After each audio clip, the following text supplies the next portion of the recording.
Okay, so I'm I'm I'm starting off. So here you can hear me.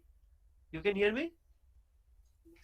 Yes, sir. Okay, okay. Yes, sir. So, Yes, sir. so sorry if you people were there in my room. So, coming to the wheel locomotion. So, it is if you go for wheeled, we have less amount of things to take care of compared to the leg. If you just see your own legs, if you see your legs, you can see the foot. You can rotate your foot in various ways. You can rotate your joints in various ways. From your hip to toe, you can rotate many things. For every rotation you need different kind of electrical and mechanical components to do that, and obviously the whole thing will be connected electronically to the main processor. Getting that? And along with that, you have to do it in real time. When you see something, say you see something, you have some obstacle, you have to stop at that point.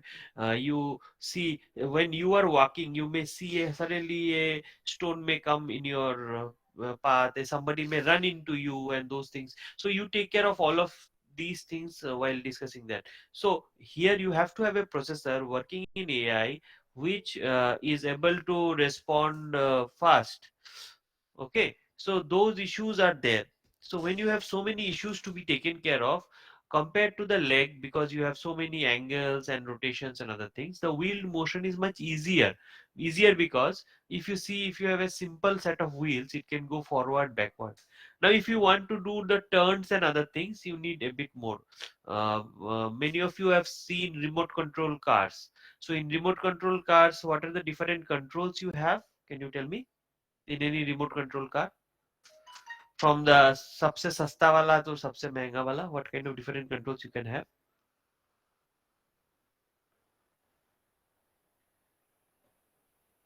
Those who you guys have played with remote control cars, isn't it? Even if it is the Chinese one.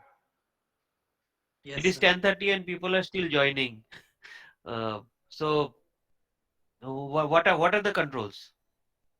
So in Sasta one, you will have only going forward and backward, Okay, forward and backward. and others you might have like going in other directions using stepper motor. Yeah, so forward and backward is just a simple motor. Either you are doing plus and minus or minus and plus. Okay, forward and backward. From as Tasdik is electrical, he can understand well. But if there is somebody from statistics, you just have a look into any Sastawala remote control car. You have only forward and backward.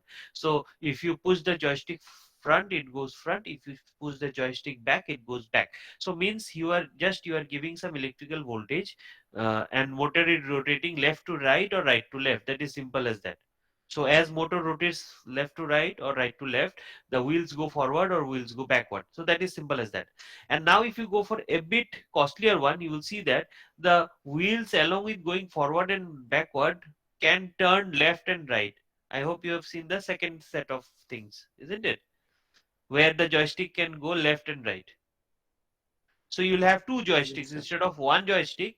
You'll have two joystick. One control is going forward and backward, and one control is going left and right. Seen that? Yes, sir. So if you include more flexibility, you have more number of controls to be taken care of. So when it was forward and backward, you had one control.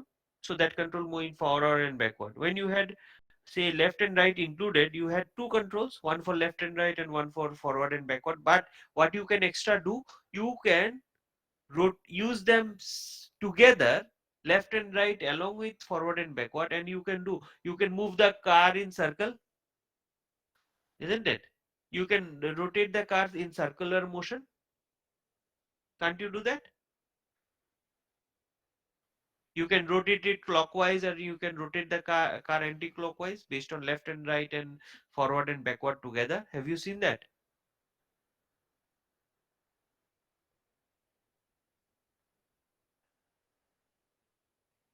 किया कि Yes, नहीं sir. भाई?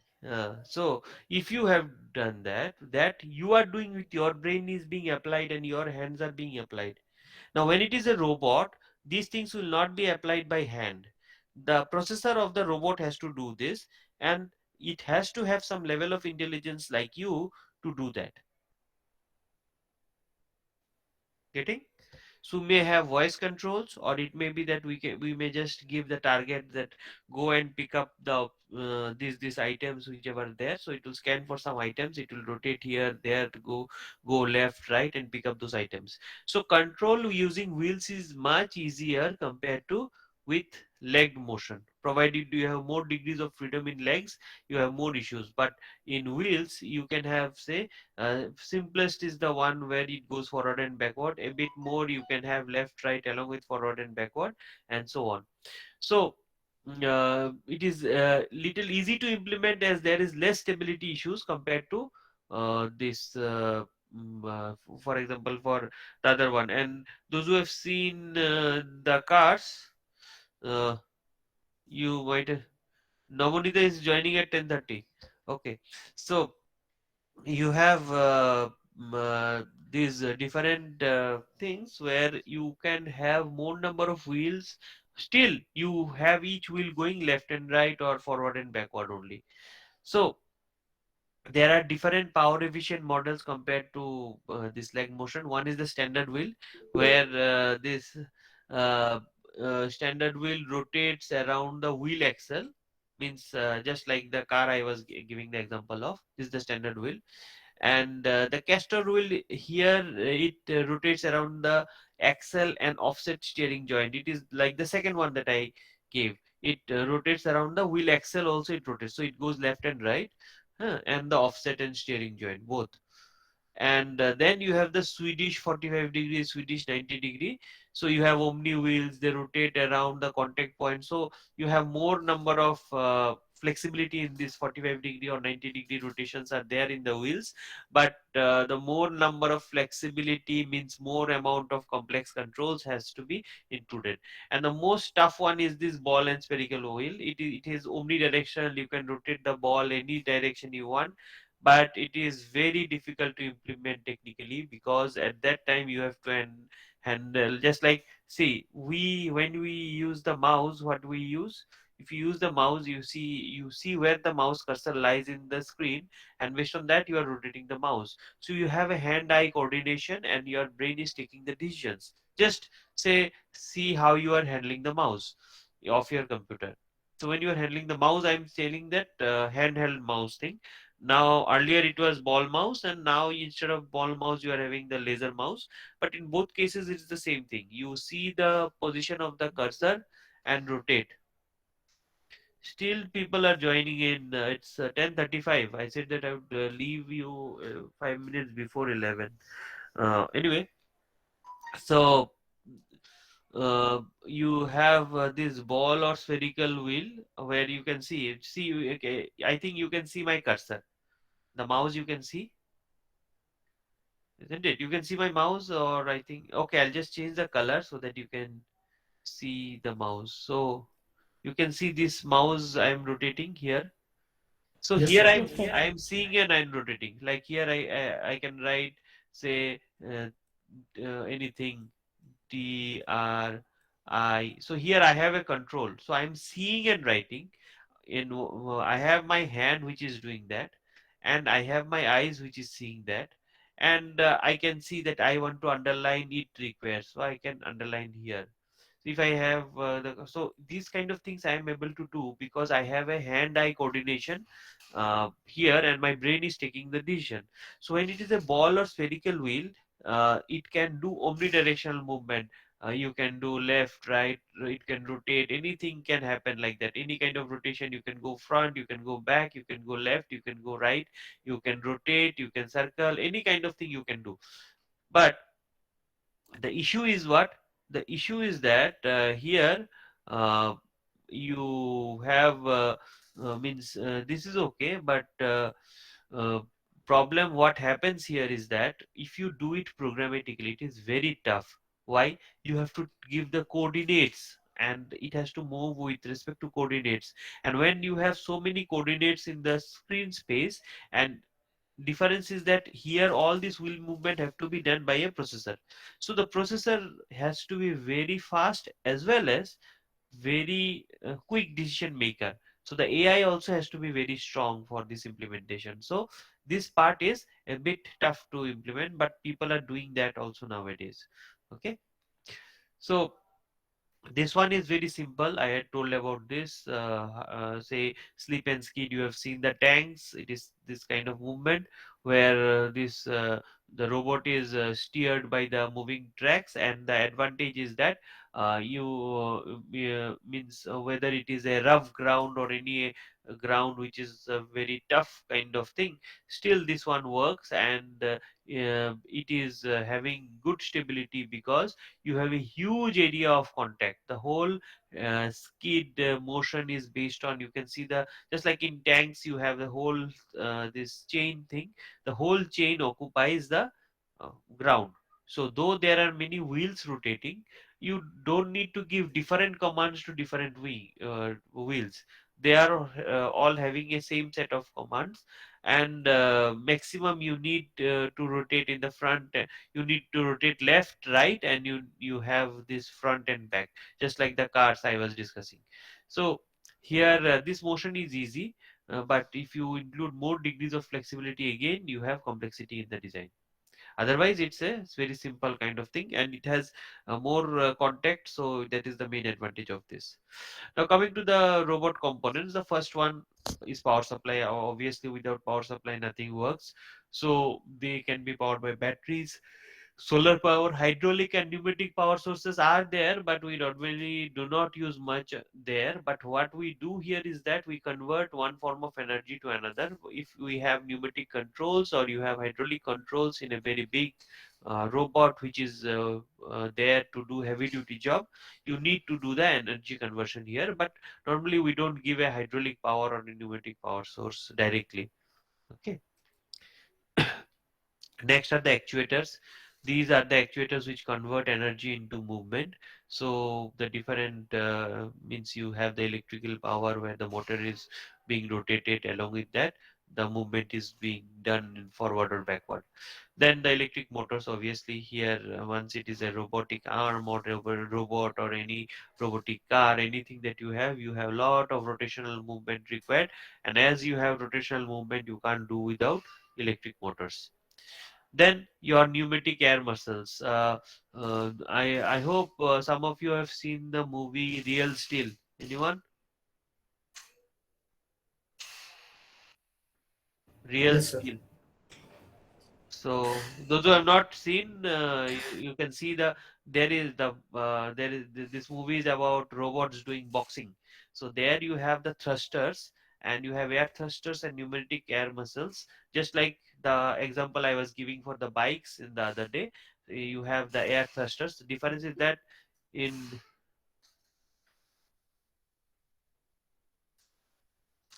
so you have these things, pneumatic air muscles and others, so where you have uh, the muscle thing giving based on the pneumatic control. Pneumatic control here is air pressure based or any liquid based control you can have.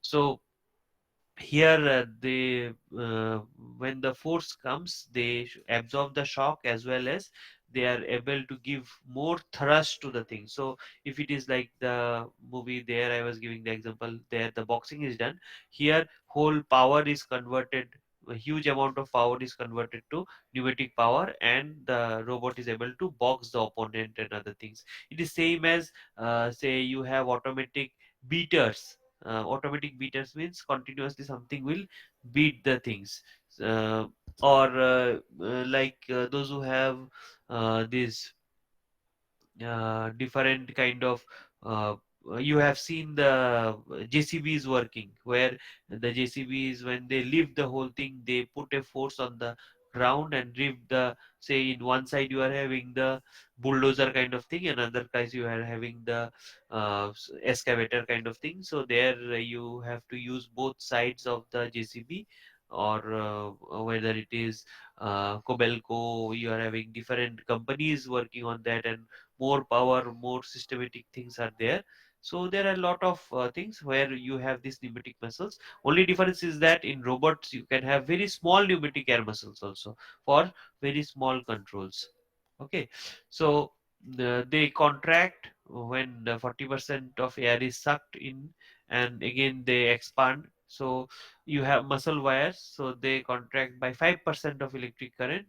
So the muscle wires are also there because you need to, because in our human body you are having muscle cells which contract and which do the things. So those who have studied biology in 11 and 12, you know that you have muscle cells, and these muscle cells bear a lot of wear and tear kind of thing. So based on that, they contract and expand. So same thing happens for the muscle wires for the robots. And the piezo motors and ultrasonic motors, so these are for industrial robots which work on say based on the sensors, and actuators work on light and other base sensors. Then a lot of sensors obviously are required, because here the whole thing is that we are not controlling the robots. When I am saying robotics using AI, here the program is controlling the robot, or the artificial intelligence is controlling the robot most of the time, or it is working on based on your work instruction, but it is making its decision based on your instruction. So you have lot of sensors there. You have a for computer vision part, you have the cameras, you have the different natural language based sensors which hear your command and work based on that, just like your Alexa and those things are there. So you can say Alexa switch on the things if it is a smart device for IoT sensors. Only difference is that here I am discussing for the robots, and based on your command the robot will work.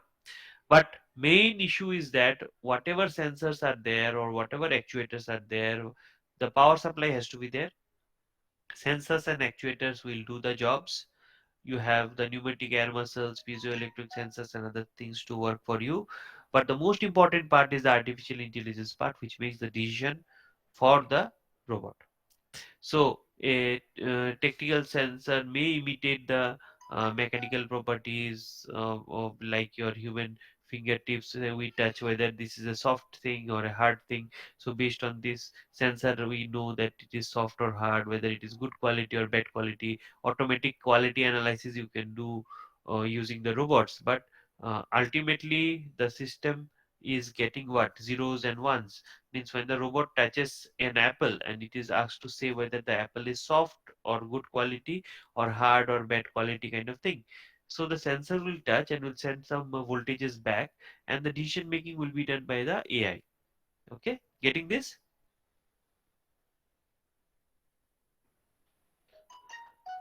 Yes, sir. So for the computer vision part, you have this technology of AI, where this you want to make the robot see like us and take decision. Like most of us take maximum of our decision by seeing. Okay, so you as it this vision plays a very important role for safety, security, health access, entertainment, and many more. So computer vision has to be correlated with the AI into the robotics. Otherwise, you don't have a very full-fledged good robot.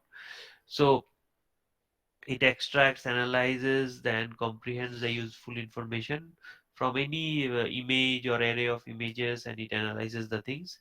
And the whole process of development of these has some automated visual comprehension based on which this whole thing is done.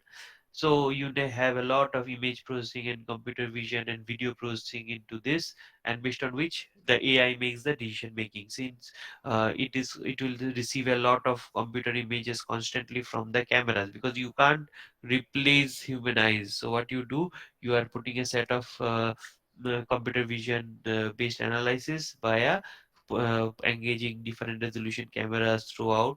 It may be two like our two human eyes, but it may be something else also. It may be one also. It may be multiple of two or three or four, anything. But basic idea is that you have to do the image processing, image segmentation, and other analysis, and based on those analysis you have to have the AI program making decision of the things. So the hardware for that includes the power supply, image acquisition device like cameras, a processor separately for the camera, a software, and the display device for the monitoring system. There will be a monitoring system which will work on that. Maybe the robot is receiving a copy of it, and one copy is going to the main control center which is controlling the robot. and you have a display device for monitoring the whole system, as I said, and accessories like camera stand, cables, connectors, or it may be that the camera may be fixed in the place of the human eyes in the robots. So you can have different type of tasks like computer vision OCR. OCR means optical character reader. So it is something like the robot will understand seeing some signboards and other things, turn left, or just like we while driving, we see the different signboards and we know what is coming up and other things. So robot also can understand like us. It can convert the whatever signboards are coming. It can convert scan documents to text or any other things. Then obviously the face detection, you are asking the robot to look for a particular person, so it will take the picture and as a input, and will cross check with the different people. Say you are asking the robot to find out somebody in the bus stop, so you give him a input information and he will scan each and every person there. So over there and look for that particular people having similarities with that particular picture and look for the correct match. Then object recognition, obviously, I ask the thing to pick up, say, the different groceries. I say buy 1 kg cucumber, 1 kg tomato, and other things. So it will recognize which is tomato and it will pick up one by one all the tomatoes till it is 1 kg. Then it will say look for cucumber, say 2 kgs, and where you have high-end cars which are say now self-driven.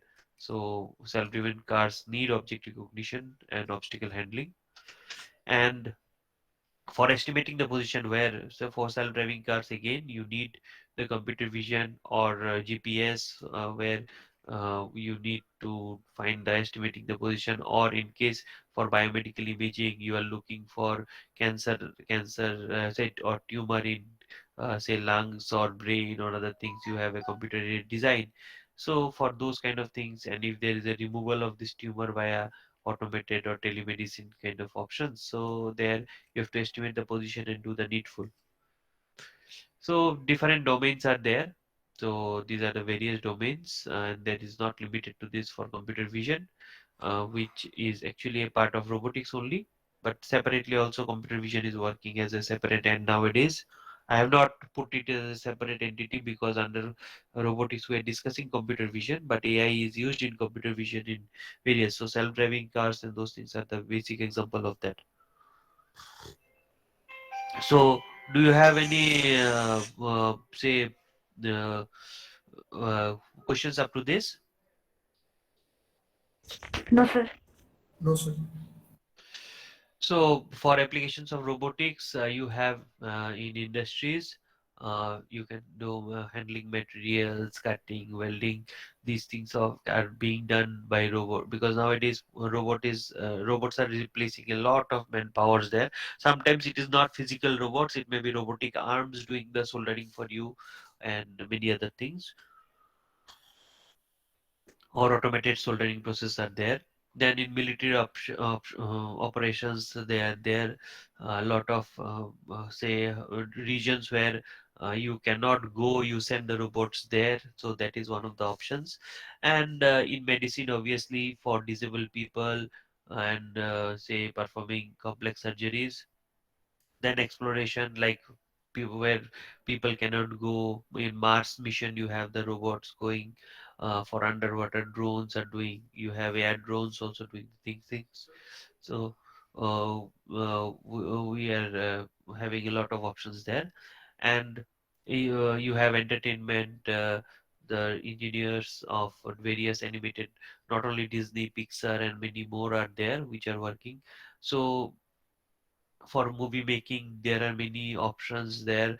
You can see nowadays maximum, earlier people had to draw a lot of diagrams for the animations. If you see earlier cartoons, they are hand drawn cartoons which were rotated very fast to make the cartoon movies. Nowadays you have 3D rendering and other things. Anybody has idea of Maya, 3D Max, and other visual graphics things? Anybody? Yes, sir.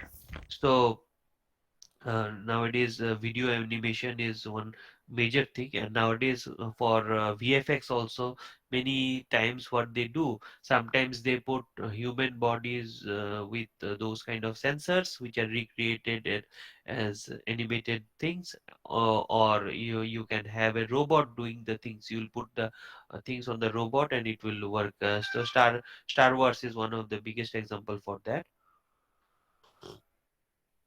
If you are interested, you can see the movie making YouTube videos for Star Wars and various things. And there are some prosthetic making companies which work with the robots and other things, for Jurassic Park and other things.